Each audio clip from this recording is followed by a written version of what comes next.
इस तरह से आप जो है बाय सेल टूल को इस्तेमाल कर सकते हैं। तो बाय सेल टूल की अपडेटेड EXE है, तो इसको इस्तेमाल कैसे करेंगे, इसके लिए मैंने आपको एक फ़ोल्डर दिया हुआ है। ठीक है, फ़ोल्डर दिया हुआ है, ऑलरेडी मैंने आईडी पासवर्ड डाला हुआ है। अगर आपको जब पहली बार इसको रन करेंगे, ऑप्शन बाय सेल टूल को जब क्लिक करेंगे तो आपसे पूछेगा यूज़र आईडी, पासवर्ड और 2FA।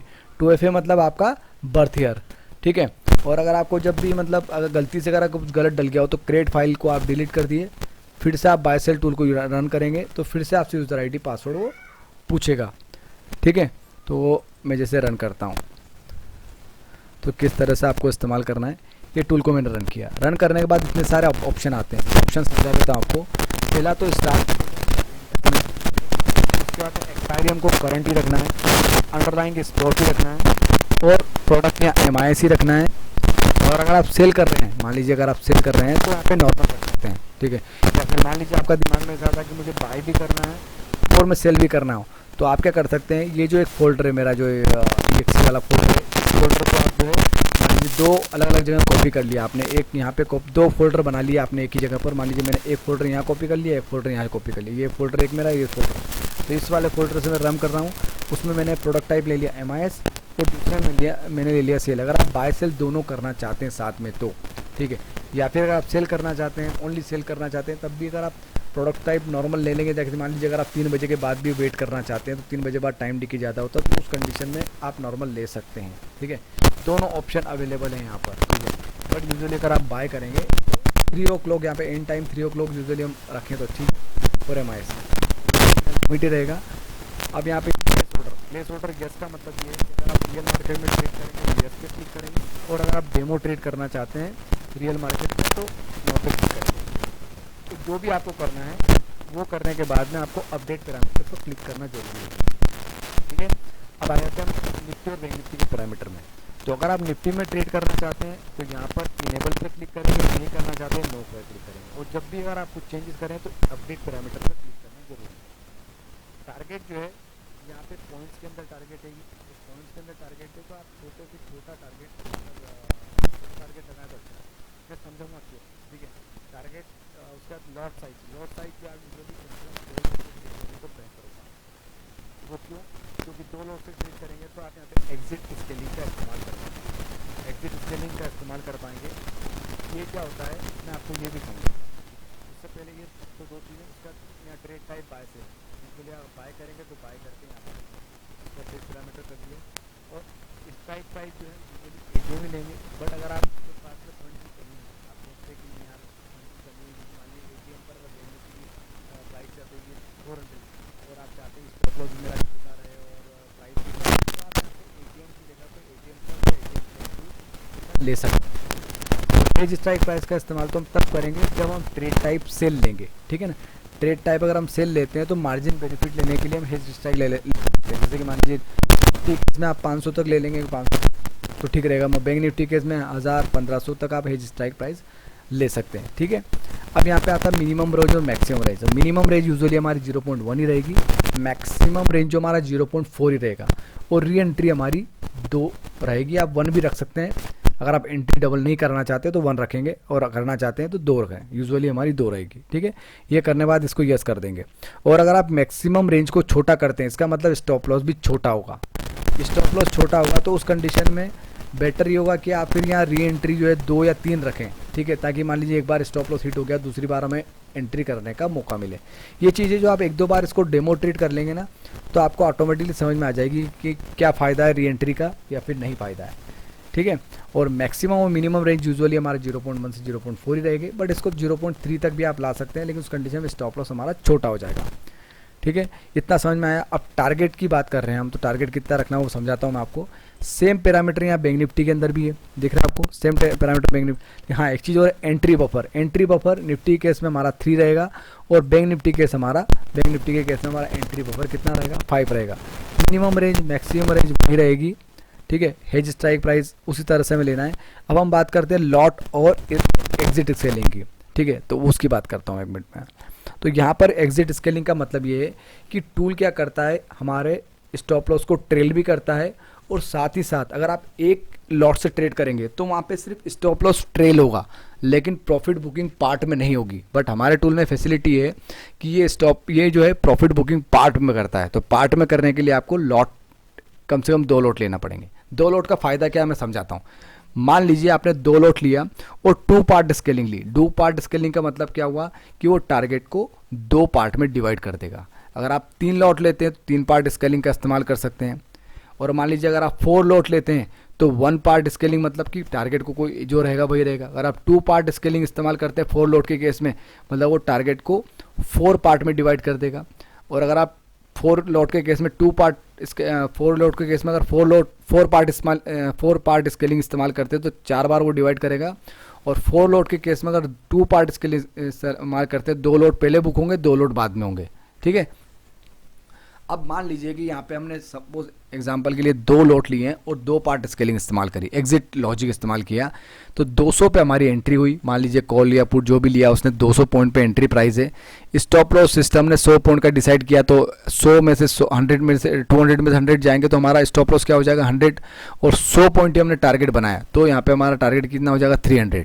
तो हम यूजुअली क्या करना होगा कि अगर मान लीजिए हमारा टारगेट 60-70 पॉइंट का है तो यूजुअली हमारा जो टारगेट भी मतलब स्टॉप लॉस अगर 60-70 पॉइंट का है, सिस्टम हमें बता देगा स्क्रीन पर कि हमारा कितना उसने एसएल लिया है। तो मान लीजिए 70-80 का एसएल लिया है तो यूजुअली हमारा टारगेट भी जो है 60-70 पॉइंट का ही होना चाहिए। उसका कारण बता रहा हूँ, उसको हम बाद में चेंज कर सकते हैं, लेकिन शुरुआत में तो इतना ही रखिए। उसका कारण ये कि मान लीजिए हमने जो है 100 पॉइंट का टारगेट ले लिया और मार्केट जो है मान लीजिए 60 पॉइंट ऊपर जाता है और फिर रिवर्ट हो जाता है। मान लीजिए 60 पॉइंट मार्केट ऊपर जाता है और फिर रिवर्ट हो जाता है, तो उस केस में क्या होगा कि अगर मान लीजिए टूल के अंदर ट्रेल स्टॉप लॉस भी नहीं है और एग्जिट लॉजिक भी नहीं है, पार्ट में बुकिंग नहीं है, तो आपको सीधा सीधा क्या होगा 100 पॉइंट मतलब 100 पॉइंट का स्टॉप लॉस आपका ट्रिगर हो जाएगा और आपको अच्छा खासा नुकसान हो जाएगा। बट यहाँ पे क्या होगा, जैसे ही मार्केट स्टॉप लॉस जो है हमारा जो भी सिस्टम स्टॉप लॉस डिसाइड करेगा उसको पहले क्या करेगा सिस्टम 2 पार्ट में डिवाइड कर देगा। मान लीजिए 70 पॉइंट का स्टॉप लॉस है, यहाँ के केस में हम मान लीजिए स्टॉप लॉस हमारा system divide stop loss in 2 part. यहाँ पे 100 का स्टॉप लॉस है तो सिस्टम क्या करेगा 50 पॉइंट में उसको डिवाइड कर देगा। जैसे हमारा 50 पॉइंट मार्केट ऊपर जाता है वो हमारा स्टॉप लॉस 50 पॉइंट ऊपर शिफ्ट कर देगा। फिर से 50 पॉइंट अगर मार्केट मेरा ऊपर जाता है तो फिर से 50 पॉइंट वो ऊपर उसको ऊपर शिफ्ट कर देगा, मतलब जहाँ से लिया था वहीं पे आ जाएंगे हम। तो हमने एग्जांपल के तौर पे लिया, मान लीजिए 60 पॉइंट ऊपर जाता है और मार्केट वापस रिवर्स हो जाता है, तो उस केस में क्या होगा हमने यहाँ पे 2 पार्ट स्केलिंग इस्तेमाल करी। इसका मतलब है कि टारगेट को 2 पार्ट में डिवाइड कर देगा। 3 पार्ट का मतलब 3 पार्ट में डिवाइड कर देगा, ठीक है। तो यहाँ पर 2 पार्ट में उसने डिवाइड कर दिया टारगेट को, उसका मतलब क्या 100 पॉइंट का टारगेट है तो 50-50 में उसको डिवाइड कर दिया। तो हमारा पहला लोड जो होगा वो क्या होगा कि if as market 60 point up, stop loss तो हमारा ऊपर ट्रेल हो जाएगा, 50 पॉइंट ऊपर स्टॉप लॉस ट्रेल हो गया, मतलब 150 पर हमारा स्टॉप लॉस हो गया। एंड हम selected 2 lot and 2 part exit logic, तो उससे क्या होगा कि सिस्टम डिवाइड कर देगा टारगेट को 2 पार्ट में 50-50 पॉइंट में। तो यहाँ सिस्टम पहला टारगेट बुक कर लेगा 250 पॉइंट पे, मतलब जैसे मान लीजिए 250 पॉइंट पे हमारा आया तो पहला लॉट हमारा बुक हो गया। अब मान लीजिए कि मार्केट रिवर्स हो गया, तो उसके केस में क्या होगा सेकेंड लॉट जो होगा स्टॉप लॉस हिट हो जाएगा 150 पर, तो उसने 50 पॉइंट का नुकसान किया और 50 पॉइंट आपने ऊपर बुक कर लिया, मतलब ultimately no loss no profit पर है आप। अब यहाँ पर मान लीजिए आप 200 पॉइंट का टारगेट रख लेते शुरू में ही, तो चूंकि मार्केट तो 60 पॉइंट ही गया है तो आपका पहला लॉट प्रॉफिट बुक नहीं कर पाता। कहने का मतलब ये है कि हम जो भी हमारा सिस्टम स्टॉप लॉस डिसाइड करता है, मान लीजिए 60-70 पॉइंट स्टॉप लॉस डिसाइड करा है तो हम लगभग छोटा ही स्टॉप लॉस मतलब टारगेट भी छोटा रखें। छोटा टारगेट रखने से क्या होगा कि पहला जो लॉट है वो जल्दी से बुक हो जाए। मान लीजिए 5 लॉट में ट्रेड कर रहे हैं तो पहला दूसरा 3 लॉट अगर मान लीजिए हमारे उसने 5 पार्ट में डिवाइड कर दिया हमारे टारगेट को, 3 लॉट बुक हो गए, उसके बाद आप टारगेट चेंज कर दीजिए, बढ़ा दीजिए टारगेट, ताकि हमें ये तो कंफर्म है कि अब लॉस में तो हम जाएंगे नहीं।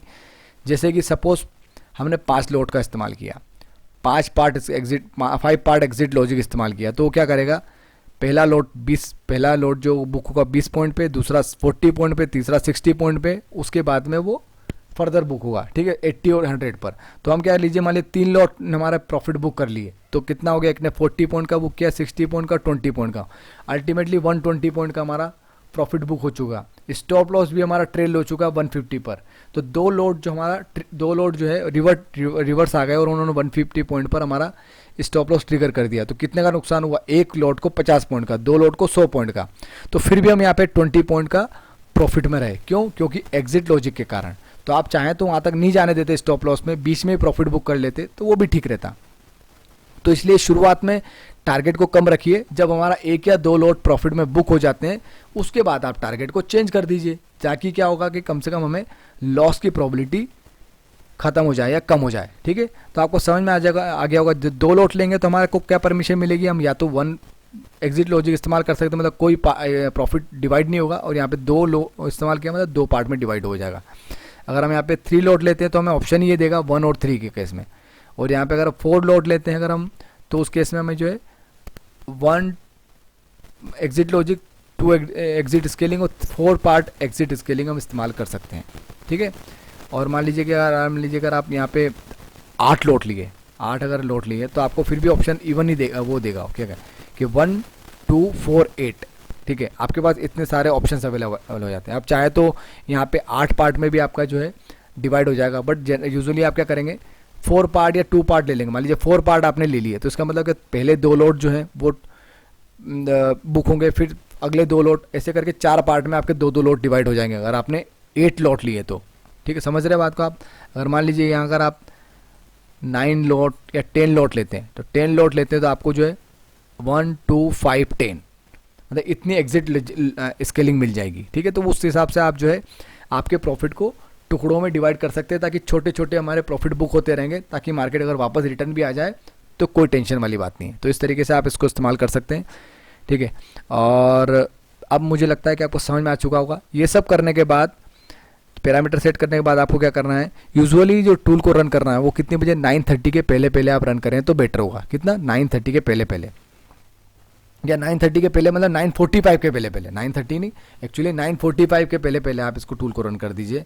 प्लेस ऑर्डर अगर आपको यस करना है रियल मार्केट में तो यस, नो करना है तो नो, और इस तरह से अपडेट पैरामीटर पे क्लिक करेंगे, जस्ट स्टार्ट बटन को क्लिक करेंगे, टूल स्टार्ट हो जाएगा। स्टार्ट होने के बाद में ये आपको, जैसे कि यहाँ पर एक पीछे स्क्रीन है, ये आपको स्क्रीन दिखाएगा इस तरीके से।